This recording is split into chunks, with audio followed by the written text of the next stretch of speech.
Le indagini hanno preso il via da alcuni controlli al mercatino di Piazzola sul Brenta e hanno portato i carabinieri del nucleo tutela patrimonio culturale di Ancona a sequestrare 241 opere, tra cui un dipinto del Settecento raffigurante una Madonna con bambino di autore ignoto conosciuto come Madonna delle Grazie, trafugato nel giugno del 90 dalla chiesa dei Santi Pietro e Paolo a Gabbiano di Comunanza nella provincia di Fermo.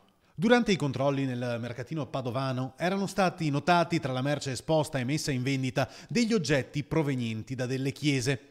È finito nei guai il venditore. Nel suo appartamento i carabinieri, oltre al quadro settecentesco, hanno trovato altra refurtiva.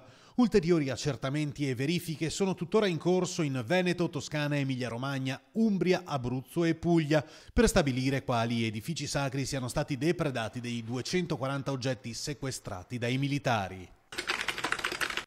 I vigili del fuoco all'alba, poco dopo le 6:30, sono intervenuti per un incendio divampato lungo l'autostrada A13. Il rogo ha interessato il semirimorchio di un auto articolato ed è scoppiato mentre il camion che trasportava sabbia era in transito tra i caselli di Terme Eugane e Monselice.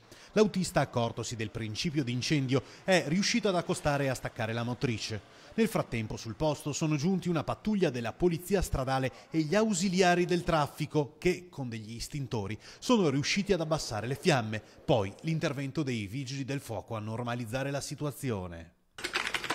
Ladri in azione ad Arquà Petrarca. Una donna 55enne residente in via Marlunghe ha denunciato ai carabinieri di Galzignano Terme il furto subito, presumibilmente tra sabato e lunedì, nell'abitazione del fratello che le abita a fianco e che in questo momento è all'estero. Secondo la ricostruzione fornita dalla donna, ignoti si sarebbero introdotti nella casa dell'imprenditore forzando la porta d'ingresso. Una volta entrati hanno rubato una pistola semiautomatica legalmente detenuta dall'uomo che era conservata all'interno di un armadietto di ferro.